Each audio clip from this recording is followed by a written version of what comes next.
Hello and welcome to Breaking Down, the series where we take an in-depth look at a Fire Emblem unit from a gameplay perspective. Today we will be looking at the Adrestian Princess and leader of the Black Eagles house, Edelgard.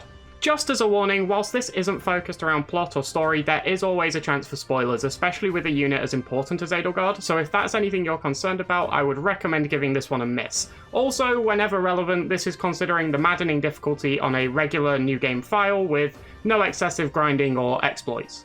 As a house leader and one of the Lord characters, Edelgard is not recruitable and is only available if you choose the Black Eagles. If you proceed down the Silver Snow route, Edelgard will leave your party permanently just prior to the Timeskip, whereas if you opt for Crimson Flower, she will remain with you for the entirety of the game. Being a female unit, Edelgard gets access to the female exclusive classes, most importantly Pegasus Knight, which gives her access to an early mid-game flight option.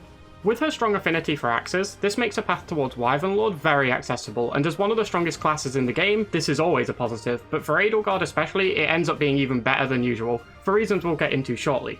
Along with the other lords, Edelgard has access to some unique classes in Part 2 of the game. From Chapter 13 she can use the Armoured Lord class, and Chapter 16 gives her access to Emperor. Whilst they are viable, I would advise that there are many better options. The aforementioned Wyvern Lord offers more mobility amongst many other advantages, and even if you do prefer to use Edelgard as a tankier unit, you could make a serious argument that Fortress Knight may be the preferred choice, due to its class skill of weight -5 and its better class defense, although Emperor does offer increased movement and a lower speed penalty. Another constant among the lords is their Part 1 personal skill, which provides a 20% EXP boost. This can be extremely helpful in helping Edelgard reach her promotion requirement levels faster, which in turn fast tracks her to mastering the classes that come with those levels sooner, as well as having access to the classes themselves and the stats gained by leveling. While not an innate combat booster, it will inevitably lead to her being stronger in combat than she would be without it just through all of these boosts. In Part 2, her personal ability upgrades to have an added bonus effect. If AD takes no action except for weight, she gains 4 resistance for that turn. This is, in essence, useless. There really shouldn't be many turns where Edelgard is not taking any actions, as she develops into far too potent of a unit for that, and even if she is, 4 resistance at Part 2 of the game is such a small boost, not to mention you have to be in range of enemies with magic-based weaponry to even make use of it. There's no downside to this change, but honestly it makes such a minimal impact that it's beyond forgettable and probably just shouldn't be factored in. Edelgard is one of the few characters in the game to bear 2 crests, although one of these is not present from the beginning. She starts with the minor crest of Saros, giving her a 40% chance to gain 5 might when using combat arts. Being reasonably frequent at 40% and easy to control, only activating when you use a combat art, this is a perfectly reasonable benefit, and whilst you shouldn't anticipate for it to happen, it's a nice little amplifier that will present itself with reasonable frequency. Once Edelgard reaches a C+ support with Byleth, she also gains access to the Major Crest of Flames, giving her a 20% chance to regain 30% of damage dealt as HP. Should this effect activate, there is a further 25% chance to raise might by 5 and stop enemy counterattacks.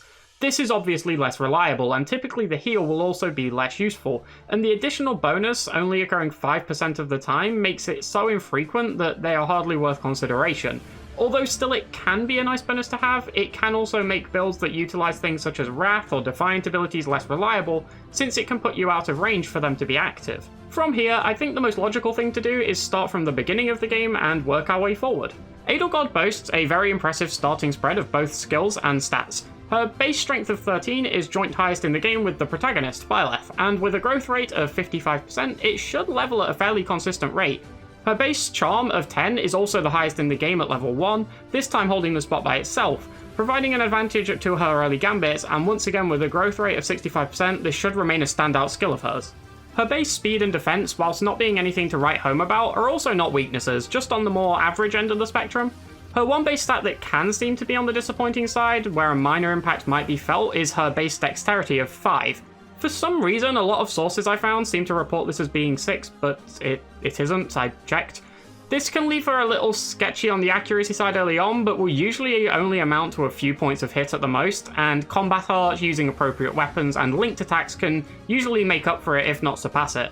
Once things such as relevant skills and battalions come into play, this is completely negligible and won't have any impact at all. Speaking of linked attacks, Edelgard has might supports with Byleth and Hubert. These are linked attacks that give a little bit of extra attack power alongside the usual benefits. This has a couple of obvious advantages, and a might support with Byleth, whilst one of them is using a bow, allows for an easy way to grab both the additional power from the support, whilst also making use of Byleth's personal ability, Professor's Guidance, for the extra 20% EXP.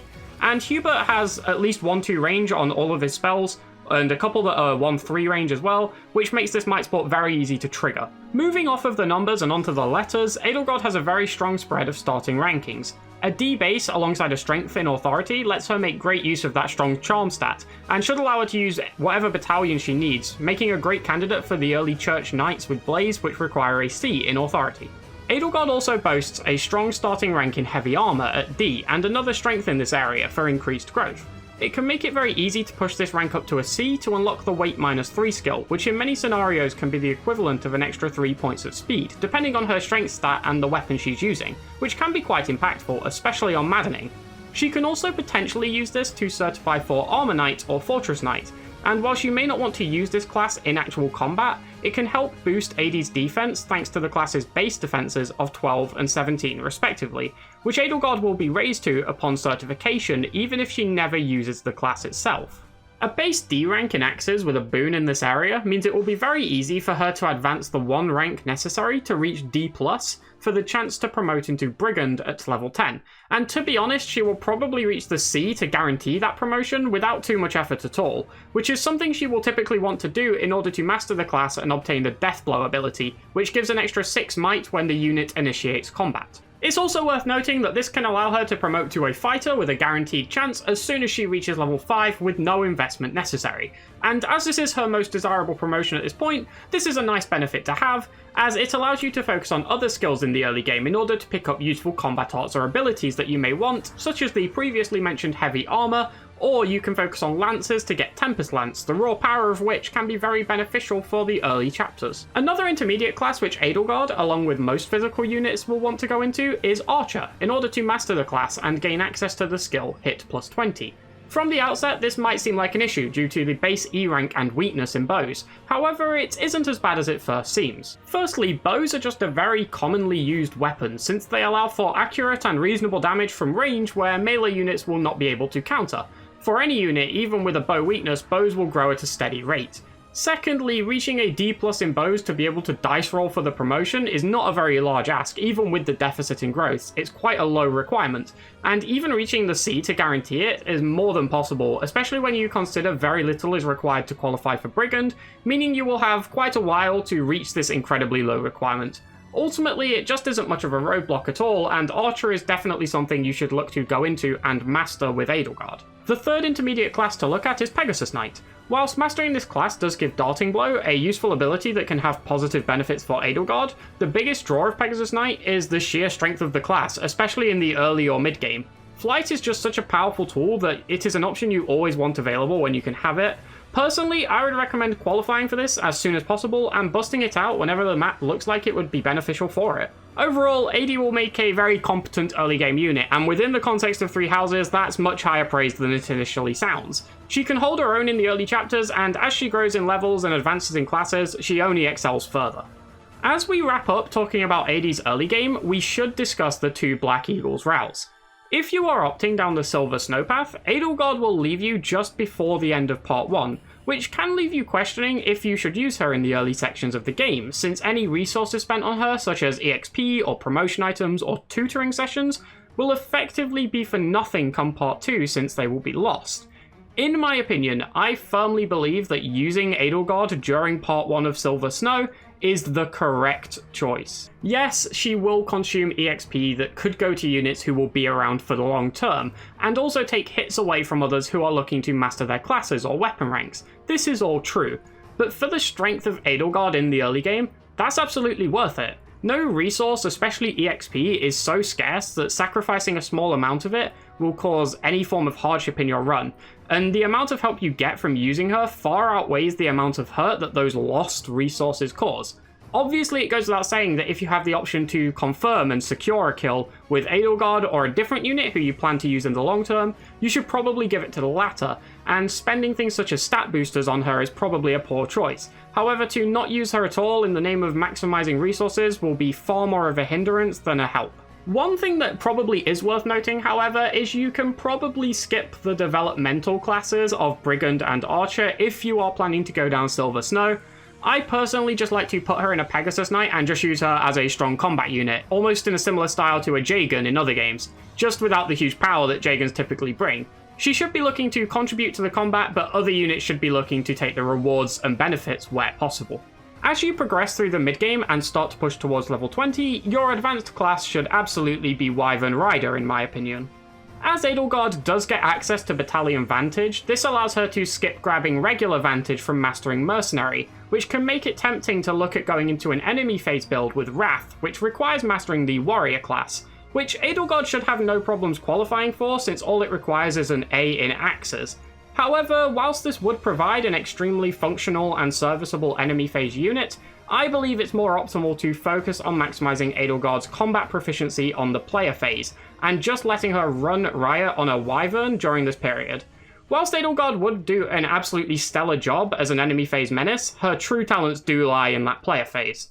At this point in time, if you picked up Death Blow, Hit plus 20, and Darting Blow on top of that, you will have a very, very potent member of your team. And then the Timeskip hits. In Part 1, Edelgard is an incredibly strong unit who is likely a linchpin of your team.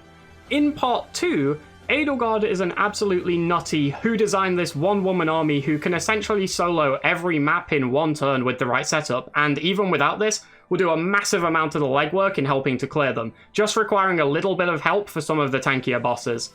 This isn't an exaggeration. The primary reason behind this huge spike to a ridiculous peak in power is her legendary weapon, Aymr, and its combat art, Raging Storm. Aymr is a 24 might relic weapon linked to the Crest of Seros, and Raging Storm piles an extra 14 might on top of that for a truly powerful tool. But despite how impressive this sounds, that's not the primary reason for its ridiculous strength. That comes from the combat art's additional ability. After using Raging Storm, the user can act again. This essentially means you get an entire extra turn. If, in that extra turn, you decide to use Raging Storm again, you once again get another extra turn. Raging Storm costs 4 of Aymr's 20 max durability, meaning that you can potentially have 6 turns of Edelgard in one turn, although the last one would have to be using a different weapon as Aymr will have broken after 5 uses of Raging Storm. During each of these turns, you are obviously free to move around however you see fit, and as long as you end it by using Raging Storm on an enemy, you get another one, meaning you can cross entire maps and wipe out bosses with absolute ease, and beat down on enemies until they fall over if they are on the tankier side. This is all within the context of a single turn before you even have to see an enemy phase. If Aymr does take damage or break, it is repaired using Agarthium, a rare material gained from destroying the armor of Titanus, the Golem in Arianrod, or giant crawlers, which are essentially huge sandworms present in the monsters in the desert auxiliary battles in the late game. To get it using this method, you have to shatter all of the armor of these giant monsters. If you have the DLC, I've also seen it reported you can get it from feeding cats and dogs, although this is apparently a rare drop. I've never actually tested this myself, so I can't validate it with 100% certainty, but I have seen it reported a lot that I think it's pretty believable.